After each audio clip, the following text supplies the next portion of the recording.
वहीं छत्तीसगढ़ में सियासी दलों का सबसे ज्यादा जोर बस्तर में दिख रहा है। अब तक जितनी भी बैठकें हुई हैं वो बस्तर में ही हुई हैं और जो प्रस्तावित हैं वो बस्तर में ही हैं। अगले 4 दिनों तक बीजेपी बस्तर में ही मंथन करेगी। आखिर क्या है इसके मायने, पूरी रिपोर्ट के जरिए समझते हैं।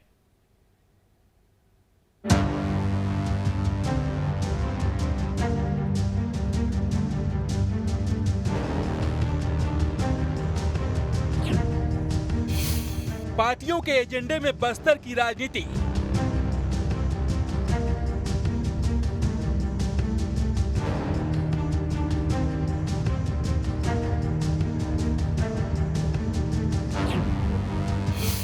संभाग में ही बैठक की क्या है रणनीति?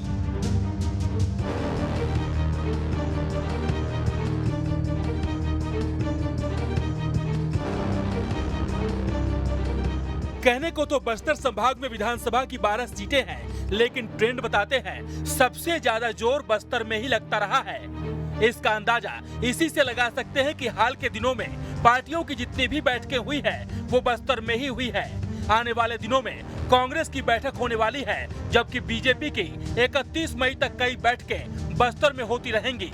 इसमें ओम माथुर से लेकर संभाग के सभी बड़े नेता मौजूद रहेंगे। अब सवाल है कि क्या ये मिथक का असर है या फिर बस्तर में जोर के कुछ और वजह हैं? भारतीय जनता पार्टी आम जनता के साथ सदैव जुड़ी रहती है।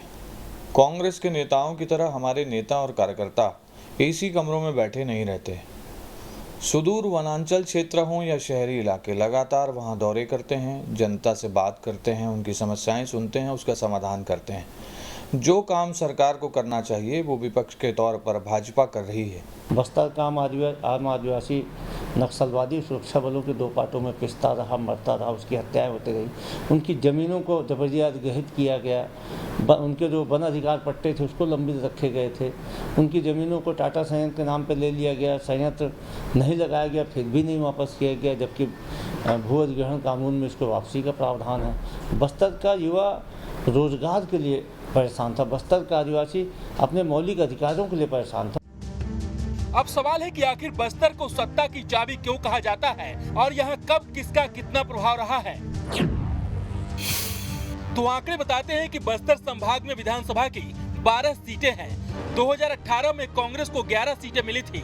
बीजेपी को सिर्फ एक दंतेवाड़ा की सीट पर संतोष करना पड़ा था, मगर बाद में हुए उपचुनाव में बीजेपी दंतेवाड़ा की सीट भी हार गई थी। यानी अभी बस्तर बीजेपी मुक्त हो चुकी है। 2013 में बस्तर में कांग्रेस 8 और बीजेपी 4 सीटें जीती थी। इससे पहले 2008 में कांग्रेस को 1 और बीजेपी को 11 सीटें मिली थी। इसी तरह 2003 में कांग्रेस 3 और बीजेपी को 9 सीटों पर जीत मिली थी। लेकिन 1999 में कांग्रेस बस्तर में 11 सीटें जीती थी, बीजेपी को सिर्फ 1 सीट पर जीत मिली थी। आंकड़े बताते हैं कि 1999 को छोड़ दें तो बाकी समय में बीजेपी का बस्तर संभाग पर कब्जा रहा है।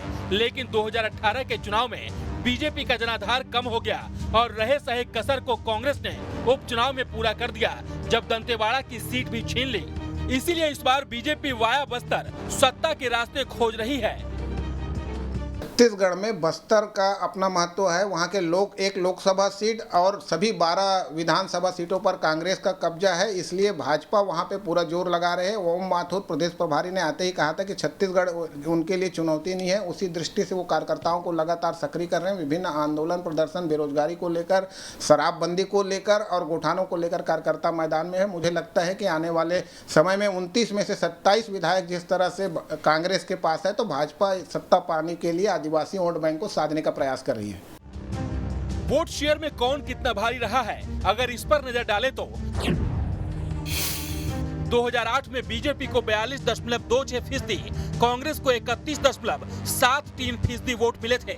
इसी तरह 2013 में बीजेपी को 40.79% और कांग्रेस को 42.99% वोट मिले थे, जबकि 2018 में बीजेपी को 35.09 और कांग्रेस को 43.37% वोट मिले थे।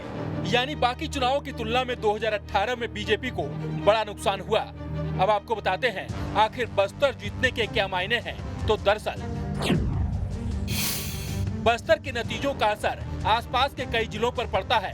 प्रदेश में आदिवासियों के लिए 29 सीटें रिजर्व है। सभी 29 सीटों पर बस्तर के नतीजों का असर पड़ता है। 2018 में कांग्रेस को रिजर्व 29 सीटों में से 27 सीटें मिली थी, तो बीजेपी को सिर्फ 2 सीटें मिली थी।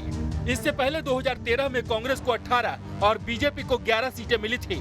कहा यही जाता है कि जिसने बस्तर को जीत लिया उसने सत्ता पा लिया, और इसीलिए पार्टियों का फोकस इस संभाग पर सबसे ज्यादा रहता है।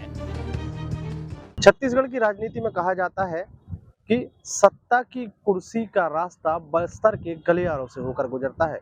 यही कारण है कि छत्तीसगढ़ में राजनीतिक दल लगातार बस्तर संभाग पर फोकस करते हैं। बस्तर संभाग जिसने साध लिया वो सत्ता की कुर्सी तक पहुंचता है। इसलिए चुनाव के ठीक पहले राजनीतिक दल अपना अपना पसीना बस्तर में बहा रहे हैं। लगातार संभाग मुख्यालय में बैठक करके बस्तर को साधने की कोशिश कर रहे हैं। देखना होगा कि आने वाले समय में किस राजनीतिक दल ने बस्तर में कितनी मेहनत की। अंकुश शर्मा, न्यूज स्टेट मध्य प्रदेश, छत्तीसगढ़। खबर तो यह है कि बस्तर में पैठ का बड़ा संदेश जाता है। आदिवासी सीटों पर बड़ा असर होता है। आदिवासी छत्तीसगढ़ के किंग मेकर माने जाते हैं, इसीलिए बस्तर के जरिए आदिवासियों पर नजर रहती है।